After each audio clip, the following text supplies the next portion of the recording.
Hello students, केसरिया competition class में आपका एक बार फिर से स्वागत है नए सीरीज में, जिसमें आज हम फ्लावर की चर्चा करेंगे, फ्लावर के पार्ट की चर्चा करेंगे और उसके कार्य क्या क्या होते हैं इसकी चर्चा करेंगे आज के क्लास में। तो चलिए आज का क्लास देखते हैं।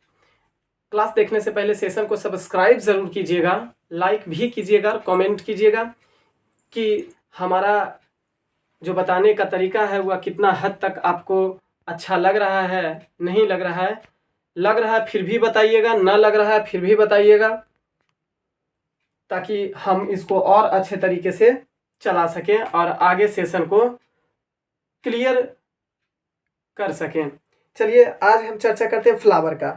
बेसिकली फ्लावर जो होता है पार्ट का ऐसा भाग होता है जो रिप्रोडक्शन का काम करता है। इसका मेन काम होता है रिप्रोडक्शन का काम करना, मेन काम होता है ये फ्लावर का। तो रिप्रोडक्शन जो होता है वो किसी भी जीव जंतु का सबसे अहम हिस्सा होता है जिंदगी का। तो इस फ्लावर में बेसिकली फ्लावर के 4 भाग होते हैं। अगर हम देखें तो फ्लावर के 4 भाग होते हैं। कौन कौन भाग होते हैं? कैलिक्स, जिसको हिंदी में क्या कहते हैं? बाह्य दलपुंज। क्लियर दिख रहा है ना? दिख रहा है। कैलिक्स, कोरोला, दलपुंज, एंड्रोशियम अर्थात पुमंग, और गाइनोशियम यानी जायांग। क्लियर? अब देखेंगे कि यह कैलिक्स का क्या काम होता है, कोरोला का क्या काम होता है, एंड्रोशियम का क्या काम होता है और गाइनोशियम का क्या काम होता है। तो सबसे पहली बात समझेंगे कि कैलिक्स जो बाह्य दलपुंज होता है वह पुष्प का सबसे बाहरी भाग होता है। पुष्प का सबसे बाहरी भाग होता है। जो पुष्प जब कली अवस्था में होता है तो उस कली अवस्था में पुष्पों को बाहरी आघातों से प्रोटेक्शन प्रोवाइड करने का काम करता है। क्लियर? तो ये मेनली रूप से अगर कहेंगे तो पुष्प को सहायता करता है किस काम में? बाहरी आघात से, बाहरी चोट से रक्षा करने का काम बाह्य दलपुंज का होता है। और यह जनरली बाह्य दलपुंज हरे रंग का होता है, क्योंकि जब पुष्प अवस्था में, कली अवस्था में पुष्प होता है, उस अवस्था में चारों ओर कवर्ड किया हुआ हरे रंग का जो भाग होता है उसी के द्वारा प्रकाश संश्लेषण की क्रिया किया जाता है। अतः यही कारण है कि जनरली यह बाह्य दलपुंज जो होता है वह हरा रंग का होता है और यह पुष्पों को कली अवस्था में बाहरी आघातों से प्रोटेक्शन प्रोवाइड करता है। दूसरा चलते हैं। अच्छा, अब चूंकि बाह्य दलपुंज जो होता है वह एक नहीं होता है। बाह्य दलपुंज है, बाह्य दलपुंज है, बाह्य दलपुंज है, बाह्य दलपुंज है। दलपुंज जो होता है वो कई पुंजों का एक समूह होता है जिसको बाह्य दलपुंज कहा जाता है।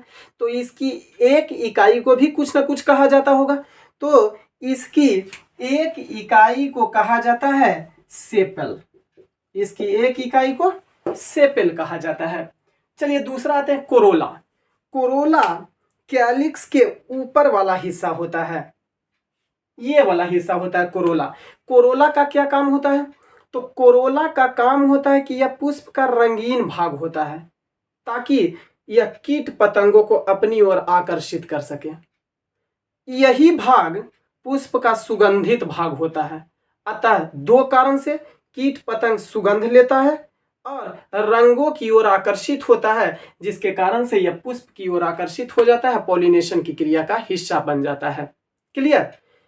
जस्ट एग्जांपल आप ले लीजिए कि कोई लड़की है, लड़की अपने होठ पर लिपस्टिक क्यों लगाती है? लड़का तो नहीं लगाता है। तो इसको कैलिक्स को समझिएगा कि लड़की है ये। पुष्प का लड़की का हिस्सा नहीं है, पुष्प का लड़की का हिस्सा कोई और है जिसकी चर्चा करेंगे आगे अभी। तो हम समझेंगे कि ये लड़की है। अब लड़की लिपस्टिक क्यों लगाती है? सारा मेकअप क्यों करती है? आईब्रो क्यों लगाती है? रंगीन कपड़े लड़कों की तुलना में लड़कियां ज्यादा पहनती है। क्यों? आकर्षित करने के लिए, मेल को आकर्षित करने के लिए अपनी ओर। मजा आता है ना उस चीज में, अतः मजा लेने के लिए। बाकी आगे का क्या है नहीं है उसकी तो चर्चा ही नहीं है, सिर्फ तो मजा ही है। अतः उसको आकर्षित करने का काम करता है। लड़कियां करती हैं, जिसके कारण से वह रंगीन भी कपड़ा ज़्यादा पहनती है लड़कों की तुलना में। मेकअप भी, पूरे फेस पर मेकअप भी चढ़ाती है, किस लिए? आकर्षित करने के लिए। तो इसको समझेंगे कि लड़की है और ये आकर्षित करने के लिए ऐसा काम करता है। कीट पतंगों को आकर्षित करने वाला हिस्सा जो होता है वो कोरोला होता है। यह लड़कियों का काम होता है, यह कोरोला होता है। तो जाहिर सी बात है कि यह कोरोला भी एक पुष्प में एक नहीं होगा, एक है, दो है, तीन है, चार है, तो कई कोरोला होगा। इसकी भी कोई ना कोई तो एक इकाई होगा, क्योंकि कई खंडों से मिलकर यह बना हुआ है, तो यह एक इकाई भी इसकी होगी। तो इसकी एक इकाई को पेटल कहा जाता है। इसकी एक इकाई को पेटल कहा जाता है। दलपुंज की एक इकाई को पेटल कहा जाता है। काम क्या करता है? सुगंधित होता है, यह सूंघने का भी काम आता है। अब कोई कोई को देखिएगा पौधा को कि पुष्पों को सूंघेगा तो सूंघे ऊंघे आता नहीं है, उसको पता ही नहीं है कि कहाँ से वह सुगंध देगा पुष्प। तो वह सूंघेगा किसको? तो सेपेल वाला हिस्सा को सूंघेगा, कैलिक्स को सूंघेगा।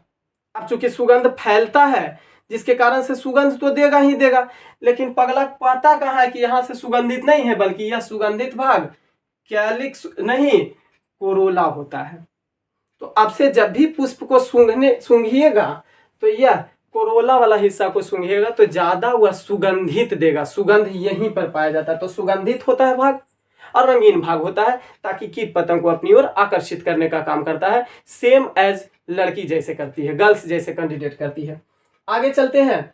एंड्रोशियम। एंड्रोशियम क्या होता है? तो यह पुष्प का पू से पुरुष, पुरुष जननांग को एंड्रोशियम कहा जाता है। पुरुष जननांग को एंड्रोशियम कहा जाता है। अब यह जो पुरुष जननांग है, एंड्रोशियम जो है, ये दोनों तो मिटा देंगे, कोई दिक्कत नहीं है। अब केवल एंड्रोशियम की बात करेंगे। एंड्रोशियम जो होता है इसके कई पार्ट होते हैं, मेनली रूप से दो पार्ट होते हैं एंड्रोशियम के। एंड्रोशियम पुरुष जननांग होता है पुष्प का, केवल पुरुष का जनन अंग पाया जाता है इसमें, जिसमें से पहला पार्ट होता है एंथर। एंथर को हिंदी में क्या कहते हैं भाई? तो पराग कोश कहते हैं। पराग कोश कहा जाता है एंथर को। जबकि दूसरा होता है फिलामेंट। और इस एंथर और फिलामेंट यानी तंतु को एक जोड़ने वाला भी हिस्सा होता है, जिसको हम लोग कहते हैं कनेक्टर। जिसको जोड़ने वाला भाग होता है, इन दोनों को जोड़ने वाला भाग को कनेक्टर कहा जाता है। आई तीनों की एक इकाई को, यानी एंड्रोशियम की एक इकाई को क्या कहा जाता है? इसके एक इकाई को अस्टेमेंस कहा जाता है। इसकी एक इकाई को अस्टेमेंस कहा जाता है। इसी को जनरली पुमंग कहा जाता है। एंड्रोशियम की एक इकाई को अस्टेमेंस कहा जाता है। क्लियर? अब चलते हैं चौथा, जो गाइनोशियम होता है, यह स्त्री जननांग होता है। याद रखने के लिए क्या कहेंगे? गाइनोकोलॉजिस्ट क्या होता है? स्त्री रोग विशेषज्ञ। तो गाइनोशियम यहाँ पर क्या हो जाएगा? जायांग, यानी स्त्री वाला हिस्सा हो जाएगा वो। अब स्त्री वाला हिस्सा जो जायांग होता है वो अभी तीन पार्ट में बटा होता है। ये देखिए बीच वाला जो ये हिस्सा है रेड वाला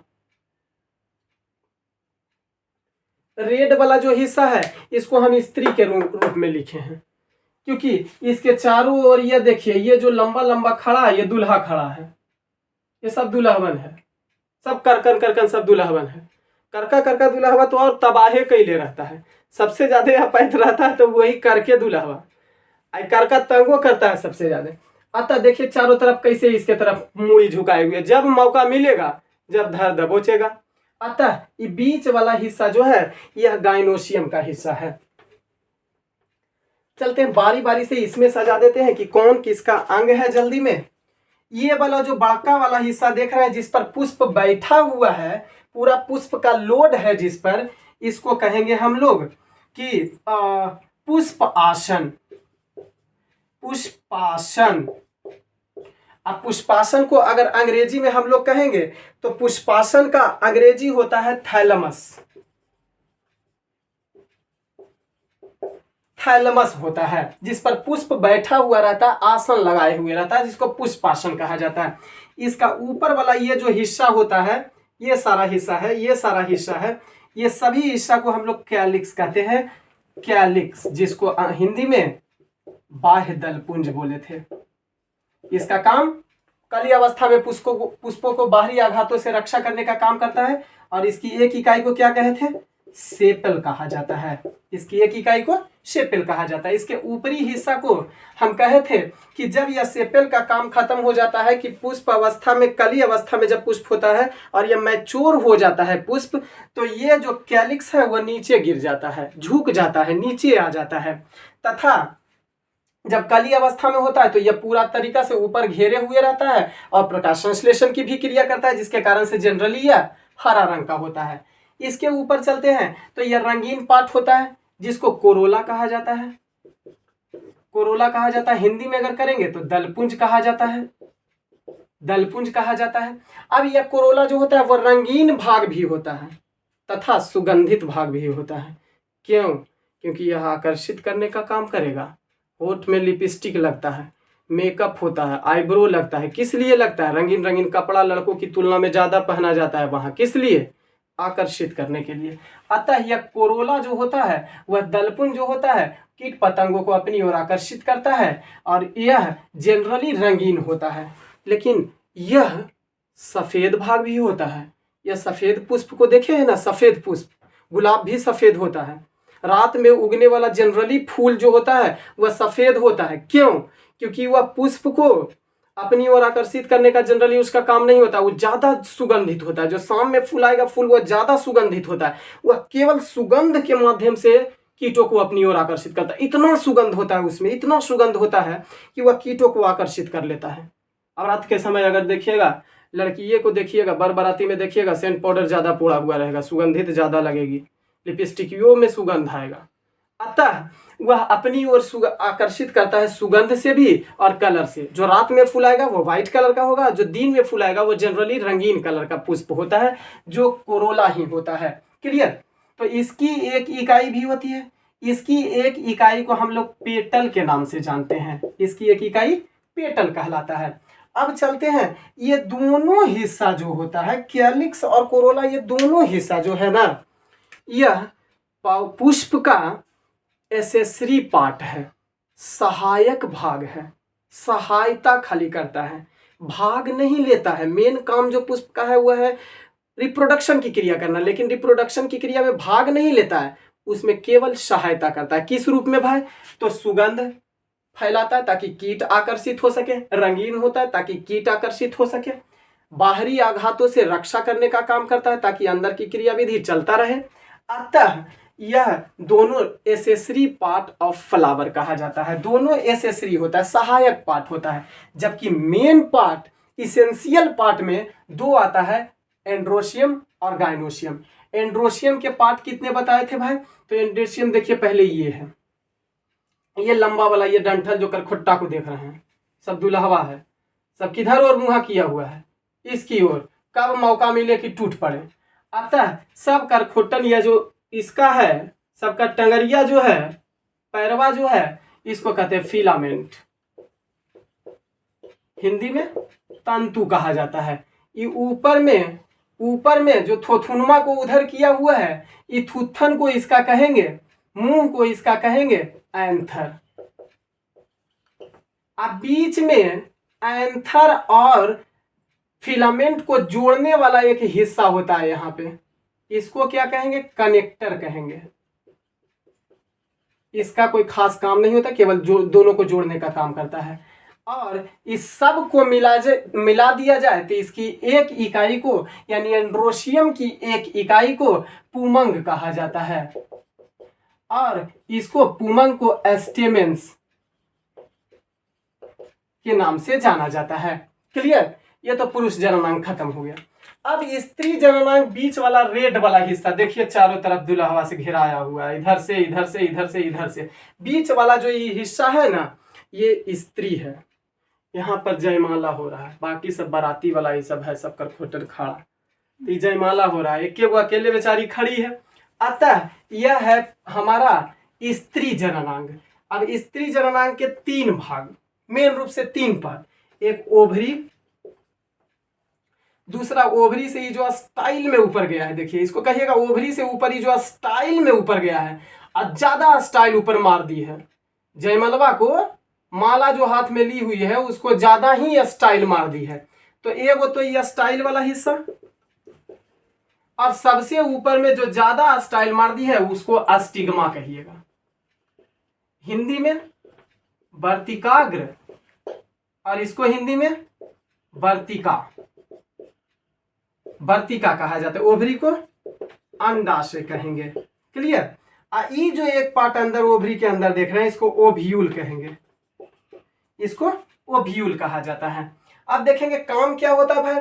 तो इस एंथर में, ये जो एंथर है पुरुष जननांग वाला ये एंथर भाग, इसमें ढेर सारा मटेरियल है। देखिए मटेरियल है। अब इसी मटेरियल को कहा जाता है पॉलन ग्रेन्स, पॉलन ग्रेन्स कहा जाता है। ये पॉलन ग्रेन्स जो है अगर ये स्टिग्मा वाला हिस्सा में, स्त्री जननांग के स्टिग्मा वाला हिस्सा में पहुंच गया तो इसे पॉलिनेशन कहा जाता है। इस विधि को पॉलिनेशन, जब पॉलन ग्रेन्स एंथर से निकलकर स्टिग्मा वाला हिस्सा में पहुंच जाएगा तो इसको पॉलिनेशन कहा जाता है। पॉलिनेशन भी कई प्रकार का होता है, सेल्फ पॉलिनेशन और क्रॉस पॉलिनेशन के अंतर्गत शामिल किया जाता है। इसके अलावा जब यही पॉलन ग्रेन्स स्टिग्मा के हिस्सा से नीचे आता है स्टाइल होते हुए, जब यह ओवरी में पहुंचता है, ओवरी में पहुंचता है तो इसे ही कहा जाता है निषेचन यानी फर्टिलाइजेशन कहा जाता है। क्लियर। अब देखेंगे स्त्री जननांग वाला जो हिस्सा था इसकी एक इकाई को हम किस नाम से जानते हैं, इसकी एक इकाई को कार्पेल के नाम से जाना जाता है। इसकी एक इकाई को कार्पेल कहा जाता है, यानी इसी को जायांग भी कहा जाता है। क्लियर। ये हमारा पुष्प था और पुष्प के विभिन्न भाग तथा इसके विभिन्न कार्य कौन कौन से होते हैं जिसकी चर्चा हम लोगों ने कर ली है। शेष जब कभी भी चर्चा करेंगे तो अगले कोई और चैप्टर लेके आएंगे। तब तक आप कमेंट कीजिएगा कि कैसा आपको क्लास लगा और आगे के क्लास में आप क्या पढ़ना चाहते हैं, जो भी आप कमेंट करके जरूर बताइएगा और लाइक और सब्सक्राइब जरूर कीजिएगा। मेहनत करके वीडियो बनाते हैं, जरा आप तक पहुंचाते हैं। केसरिया कंपटीशन क्लास और आगे जाए इसके लिए ही मेहनत करते हैं। चलिए आज की सेवा को देते हैं विराम।